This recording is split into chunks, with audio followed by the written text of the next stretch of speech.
C'est un sujet qui est absolument central. Il n'y a pas d'engagement, il n'y a pas d'énergie, il n'y a pas de motivation de qui que ce soit s'il n'y a pas un leadership qui est aligné. On sent ce sourire, cette intention, cette gentillesse. Mais un qui me frappe beaucoup, c'est le rapport à l'autorité. C'est le rapport à la proximité managériale. C'est le rapport, par exemple, au feedback.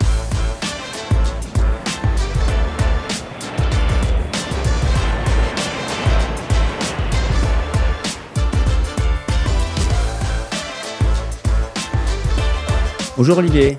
Bonjour Zung. Olivier, on se connaît depuis longtemps. Absolument. Je sais que tu es écrivain, conférencier et professeur en management et en leadership. Absolument, Zung. Ouais. Donc toi, tu es docteur en sciences, tu as fait des études à Harvard Business School en leadership et tu as travaillé dans de nombreux grands groupes et de startups. Ouais.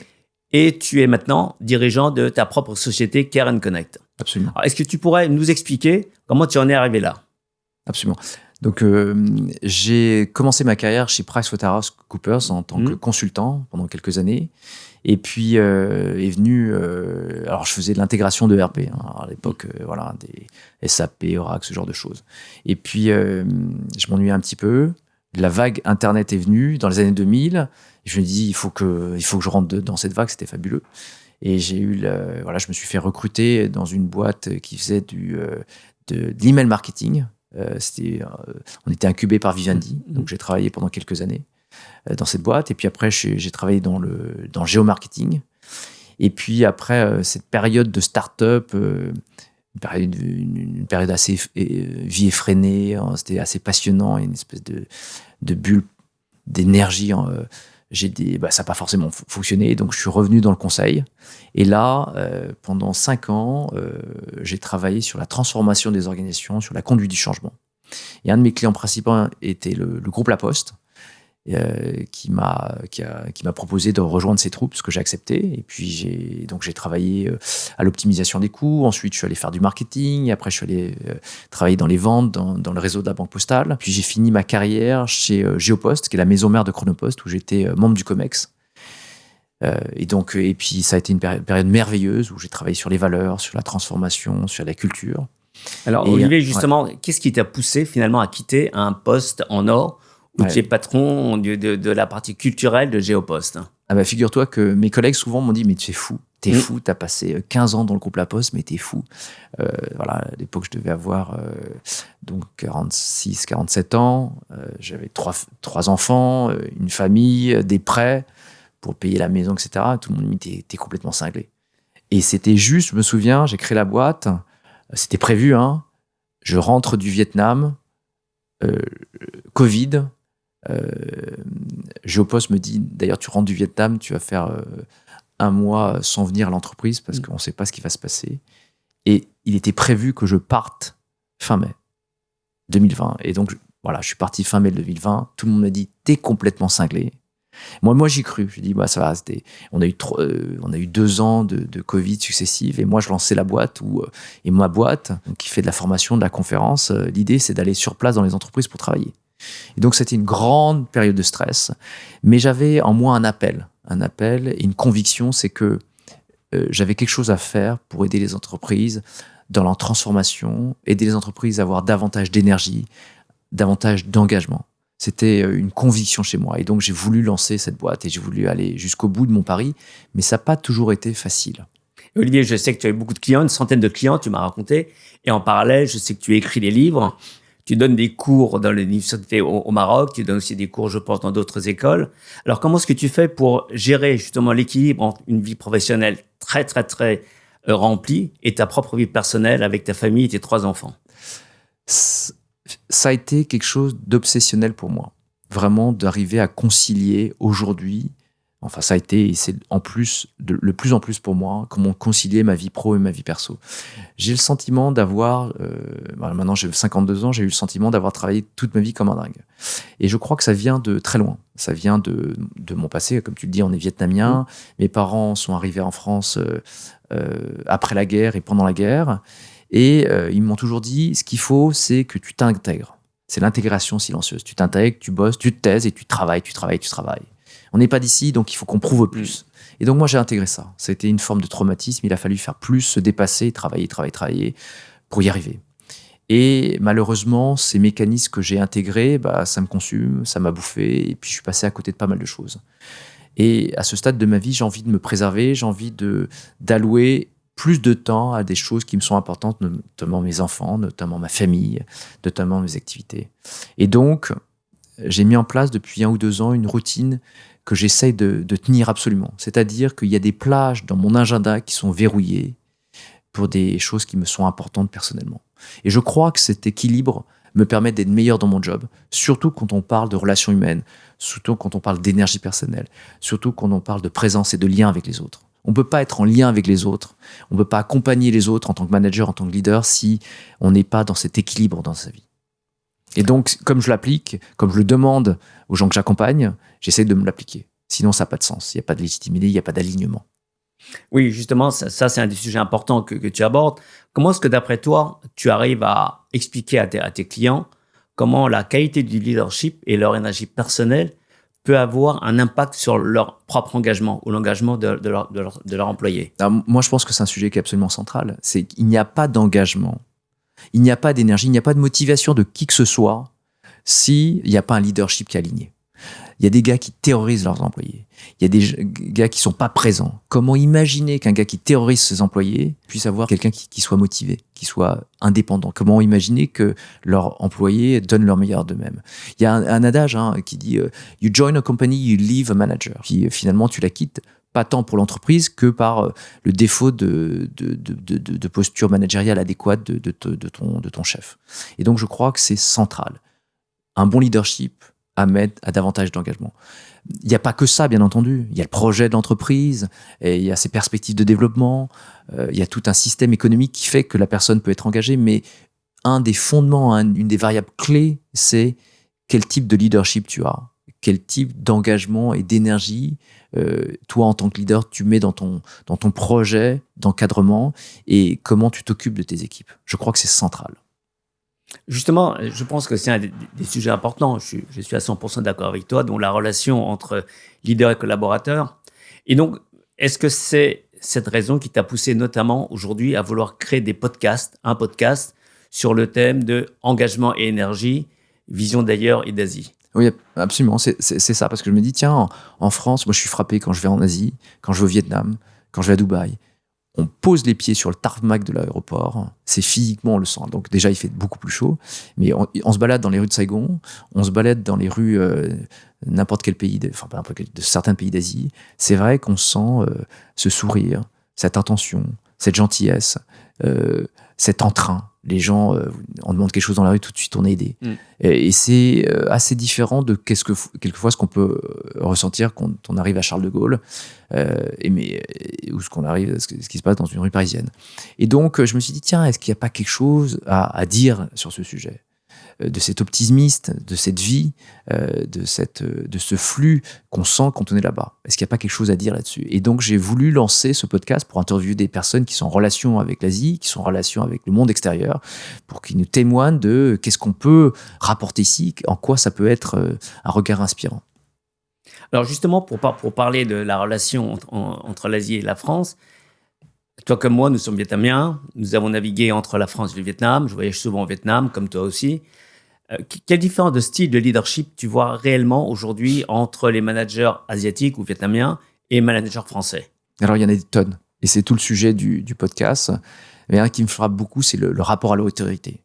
C'est le rapport à la proximité managériale. C'est le rapport, par exemple, au feedback. Alors ça, c'est très frappant, la façon dont on fait un feedback. En France, on est souvent dans le second degré. On est souvent dans le sous-entendu. Et en même temps, j'ai vu des managers qui ont des façons de faire des feedbacks qui sont extrêmement directs, extrêmement cassants. Donc, et sans arriver forcément à dire les choses, à bien dire les choses sur ce qui pose problème. En Asie, c'est peut-être encore pire. C'est-à-dire qu'on est souvent dans comment faire préserver l'autre, dans le sous-entendu. Mais les choses sont tout à fait comprises. L'important, c'est de préserver la fierté de l'autre, lui faire garder la face. Donc, il y a plein de détails comme ça qui sont intéressants d'observer. Est-ce que c'est bien, est-ce que c'est mal, j'en sais rien, mais en tout cas, il y a des grosses différences qui peuvent être inspirantes. Moi, de mon côté, tu vois, j'ai travaillé pas mal avec des Vietnamiens, des jeunes, des moins jeunes, avec des clients vietnamiens. Et un des points que j'ai pu constater, c'est que pour créer une relation business avec des Vietnamiens, il est important de créer une relation personnelle, c'est-à-dire d'aller manger avec eux, les inviter à manger, connaître leur famille, qui connaissent notre famille. Est-ce que tu as cette même perception justement de la façon de gérer les relations professionnelles en Asie? Totalement. Et j'ai envie de dire, c'est pas uniquement l'Asie. Je reviens de Dubaï, où j'ai fait un séminaire avec des Émiratis. Je reviens du Maroc, j'ai fait un séminaire également avec des Marocains.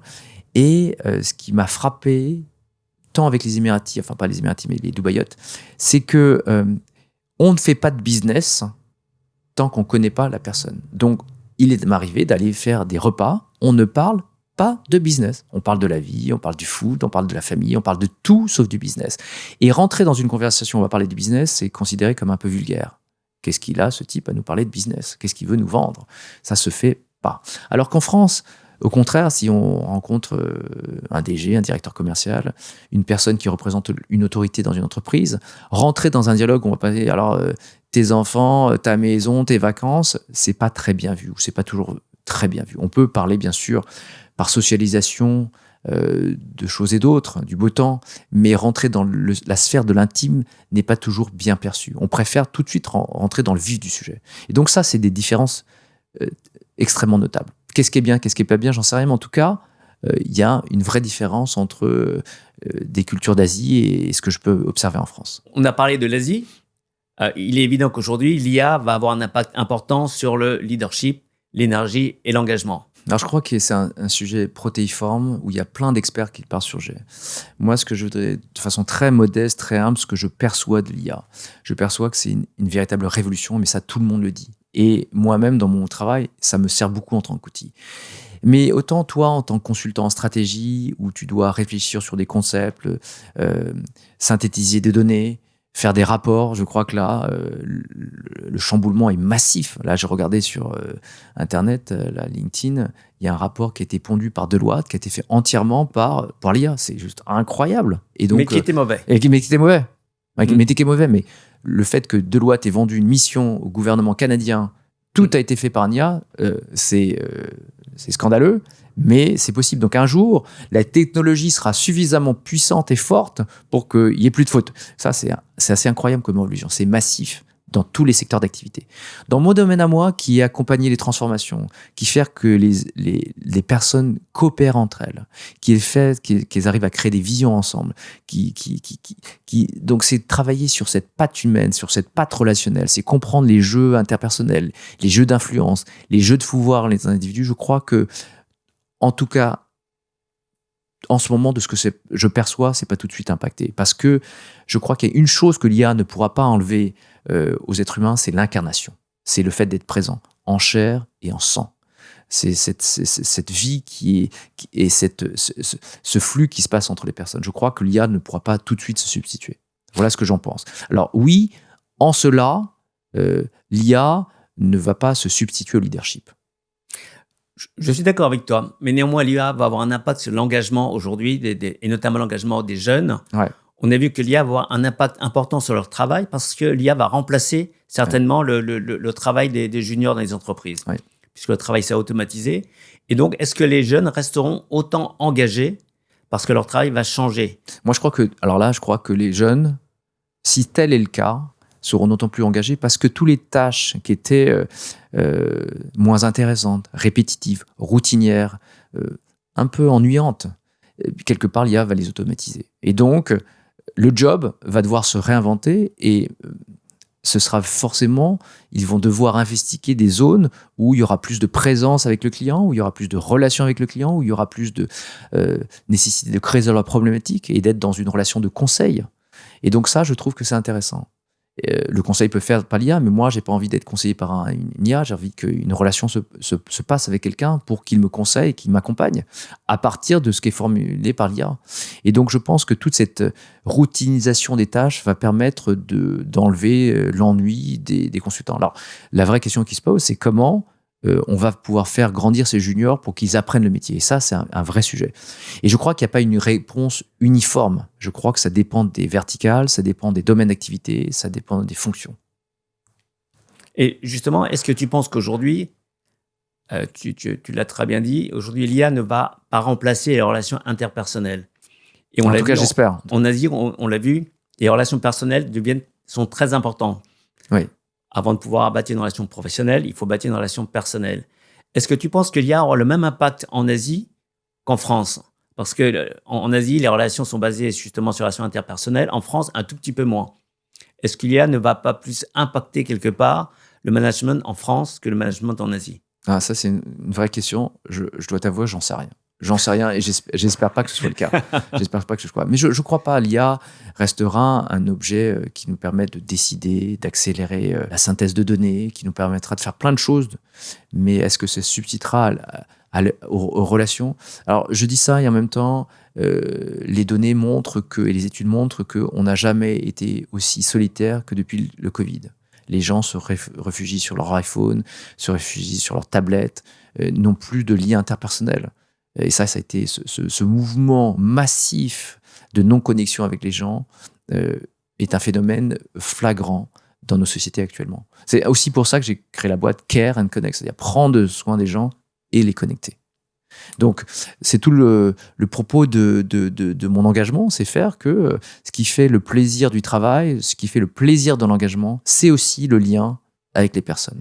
Il y a plein d'autres choses pour se réénergiser, prendre soin de soi. Et ça va être tout l'objet des podcasts. Et comment je fais que ça percole dans toute l'organisation et auprès des équipes. Ça, c'est vraiment le fondement de ce podcast. Qu'est-ce qu'on fait pour que soit on soit en pleine énergie et qu'on transmette ça à ses équipes? Ça, c'est le message de tous ces podcasts. Et l'idée, c'est de rencontrer plein de gens qui ont réussi à le faire et plein de gens qui puissent nous inspirer. Écoute, merci beaucoup, Olivier. On va certainement rencontrer de nouveaux managers qui vont expliquer leur propre point de vue dans les prochains podcasts. Merci à toi, Zoé.